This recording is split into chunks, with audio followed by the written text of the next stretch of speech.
Salut mes madrilènes, salut mes merengues, salut mes galactiques. J'espère que vous allez tous très bien. Victoire et belle victoire surtout. On s'est régalé ce soir. Ça aurait pu être mieux si on n'avait pas concédé ces 2 buts bêtes et si on avait été un peu plus adroit devant. Mais on ne va pas bouder notre plaisir. C'était un très bon match de notre part. Avec cette victoire en plus, on passe devant Barcelone qui s'est incliné hier sur sa pelouse face à l'Atlético Madrid et on revient à un point des Colchoneros.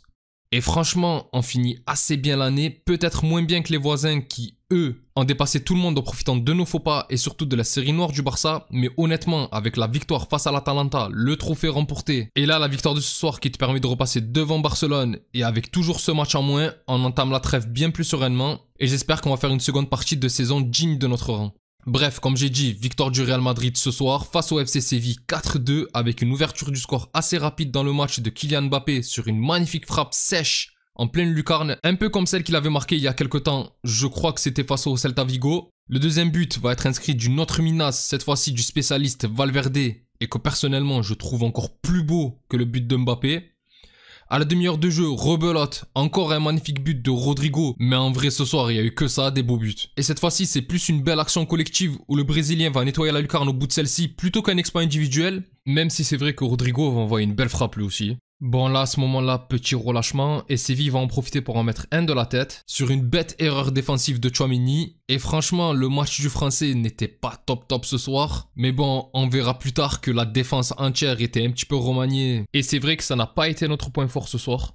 En seconde mi-temps, Mbappé qui a été plutôt bon dans ce match va cette fois-ci être passeur sur là encore une belle action collective pour Brahim Diaz qui lui aussi va la placer dans la lucarne du gardien. Et enfin, c'est Luque Bacchio qui va permettre aux Sévillans de marquer leur deuxième but sur une frappe angle fermé et surtout une belle faute de main de Courtois. Mais bon, comme j'ai dit, malgré tout, une belle rencontre où on a pris beaucoup de plaisir. En plus, c'est le dernier débrief de l'année, je vais prendre mon temps ce soir. Même si ça ne veut pas dire qu'il n'y aura pas d'autres vidéos durant la trêve, on va sûrement refaire un bilan de cette première partie de saison. Mais pour le moment, on va se poser, parler du match. En plus, il y a des choses à dire de très bonnes et certaines qui m'ont un peu plus dérangé. Vous savez comment ça se passe et pour ça, on va retracer la rencontre de ce soir. Bon, déjà à souligner le super beau match pour Jesus Navas en avant-match. La légende espagnole qui a joué ce soir le dernier match de sa carrière à presque 40 ans et qui raccroche les crampons avec un palmarès qui peut en faire jalouser plus d'un. L'Espagnol a gagné plusieurs titres d'Europa League avec Séville, la Supercoupe de l'UEFA, la Coupe d'Espagne, la Supercoupe d'Espagne. Il a même été champion d'Angleterre lors de son passage à Manchester City, mais surtout la Coupe du Monde et l'Euro à 2 reprises avec la sélection espagnole. Donc du coup, on peut dire que le joueur mérite vraiment le respect qui lui a été donné ce soir par Madrid. Il a eu droit à une belle et d'honneur et au bout de celle-ci, l'attendait Modric avec le maillot du Real signé par tous les joueurs et les membres du staff. Et franchement, j'aime beaucoup cette marque de respect que peut avoir un club, même rival, pour un joueur qui marque l'histoire de ce sport. Après, concernant la rencontre en soi, beaucoup plus de changements que ce que j'avais imaginé. Déjà, honte à moi, mais j'avais oublié en avant-match, mais bien sûr la suspension de Vinicius qui avait pris un carton jaune la semaine dernière et qui n'était donc pas présent. Mais bon, on ne peut pas dire que le Brésilien a beaucoup manqué dans cette rencontre et c'est tant mieux. Le tacticien italien a pris la décision ce soir de jouer en 4-2-3-1 avec un Rodrigo, Bellingham et Brahim au même niveau derrière Mbappé en pointe et les 4 ont été excellents ce soir. Derrière eux, un double pivot avec mon chouchou Valverde et Ceballos toujours propre et qui me plaît toujours autant. Il y a juste en défense où franchement je me dis heureusement qu'on a joué Séville ce soir qui est une équipe malade puisqu'on s'est retrouvé avec un seul véritable défenseur dans cette zone en la personne de Rudiger. Si on fait le tour, on a eu Lucas Vazquez qui de base n'est pas un latéral de formation, qui dépanne à chaque fois comme il peut, qui est mauvais à ce poste-là défensivement, on ne va pas se mentir, qui est plus un contre-attaquant mais qui, face à la faiblesse de Séville, a du coup été excellent ce soir et a apporté le danger et c'est tout ce qu'on lui demande. Ensuite dans l'axe, auprès de Rudiger, Tchouaméni qui est milieu défensif, lui aussi c'est pareil, il dépanne. Il peut être très solide que ça soit dans les interventions où on est un contre un, mais bon ça reste du dépannage.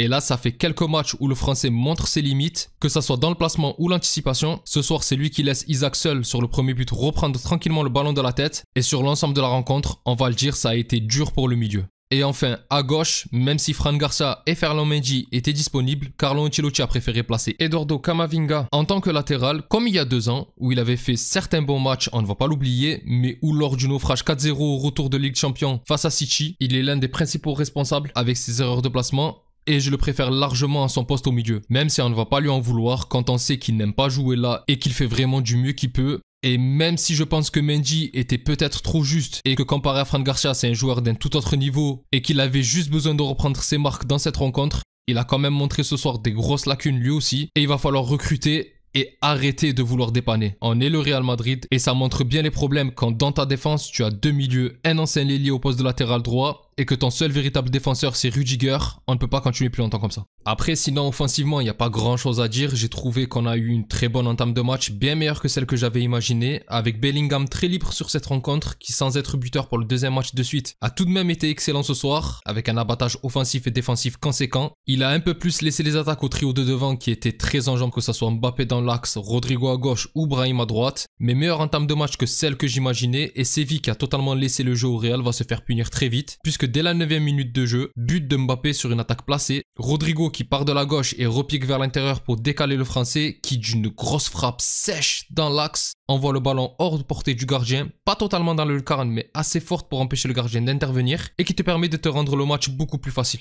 Après le français a toujours cette même technique de frappe comme j'ai dit, c'était la même face au Celta Vigo où on voit Mbappé qui frappe fort croisé, et là tu sens qu'il est un peu plus en confiance, alors c'est pas encore le Mbappé qu'on attend, il y a encore des choses où tu sens qu'il lui manque ce petit truc. Là d'ailleurs ce soir il y avait deux possibilités de lob où on voit qu'il ose pas ou qu'il a pas confiance en son pied gauche ou quoi, et d'ailleurs après ça il est un peu sorti de son match, mais depuis sa première demi-heure face à l'Atalanta où malheureusement il se blesse, on a vraiment l'impression qu'il y a du mieux dans le jeu du français et dans toutes les facettes de son jeu d'ailleurs, que ça soit ses appels, ses prises de balles, ses contrôles où il arrive parfois à faire la différence, des petites accélérations soudaines, les frappes, il a moins le pied qui trempe, franchement c'est beaucoup mieux.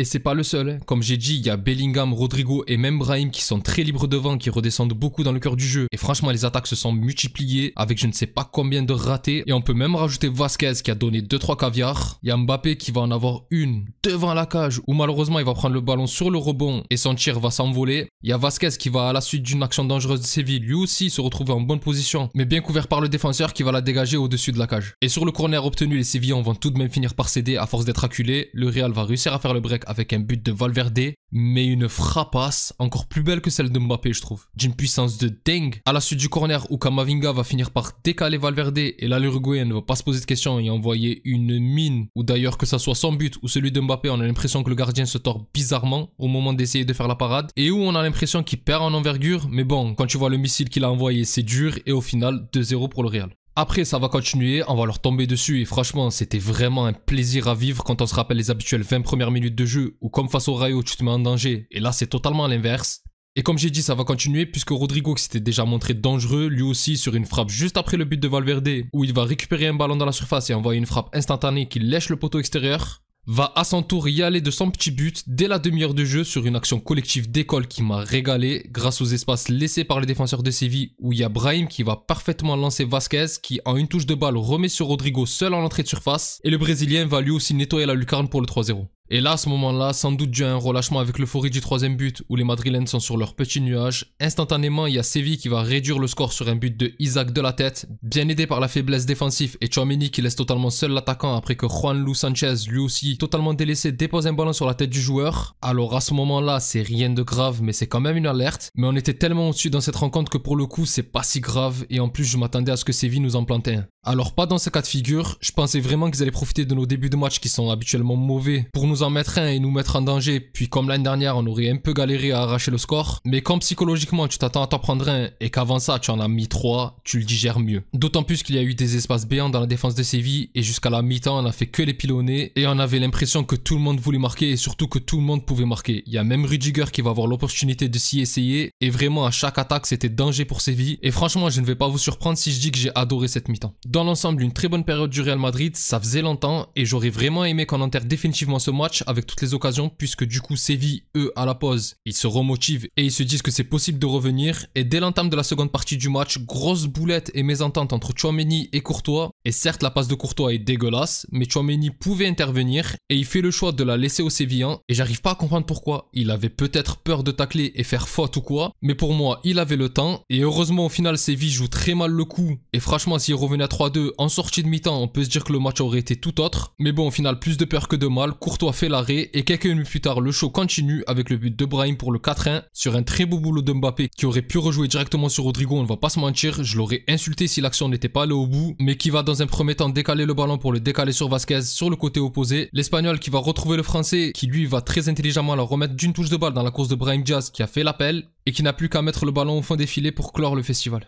Bon, après ça, encore pas mal d'occasions gâchées, dans les fameuses occasions de lob de Mbappé qui tagiverse et qui, comme j'ai dit, le mettent un peu en dedans pour la fin de match. Et franchement, dans une rencontre comme ça, je vais me répéter, mais à 4-1, où est Hendrick? J'arrive pas à comprendre la gestion de ce joueur. Alors Arda Güler est rentré, c'est très bien, Raúl Asensio aussi, qui méritait d'être titulaire d'ailleurs ce soir à la place de Tchouaméni. Mais où est l'attaquant brésilien? Franchement, c'est un massacre de coaching avec ce joueur. J'espère vraiment qu'il va nous expliquer pourquoi il ne joue jamais. Peut-être qu'à l'entraînement, il ne se donne pas à fond ou qu'il a un mauvais comportement, mais on a besoin de réponses. Et bon, au fur et à mesure du match et des occasions manquées, Séville va commencer à nous répondre. Dans un premier temps, sur une occasion très bien construite où ils vont finir par trouver le poteau de Courtois, sur une très belle action de jeu, avant de finir par marquer leur deuxième but en toute fin de match avec une grosse faute de main de Courtois sur une frappe angle fermé de Luque Bacchio. Franchement, c'était là aussi un but totalement évitable. Courtois s'est réellement troué ce soir. Et j'aurais préféré un score plus large pour le goal average. Mais là aujourd'hui, seule la victoire compte. J'aurais préféré un 4-0. Mais bon, c'est pas si grave. Dans les matchs de fin d'année, ça se relâche assez souvent. Avec les fêtes, la tête aux vacances, etc. Et au final, le plus important, c'était d'avoir les 3 points. Enfin bref, mes Galactiques, c'est tout pour moi concernant ce débrief. Alors comme j'ai dit, il va sûrement y avoir d'autres vidéos durant cette trêve. Je ne sais pas si ça sera avant, pendant ou après les fêtes. Mais il y en aura. Du coup, pour ceux qui ne pourront pas les voir ou qui ne voudront pas les voir, on ne sait jamais. Je vous souhaite de bonnes fêtes de fin d'année. Et pour en revenir au présent, comme d'habitude, si la vidéo vous a plu, n'hésitez pas à liker et à vous abonner. Je remercie toutes les personnes qui prennent le temps de le faire. Vous êtes les meilleurs. Pour les autres, on se retrouve très bientôt. D'ici là, je vous souhaite une excellente journée ou soirée selon l'heure à laquelle vous regardez cette vidéo. Prenez tout soin de vous et encore et toujours, hasta le final, vamos Real. Salut!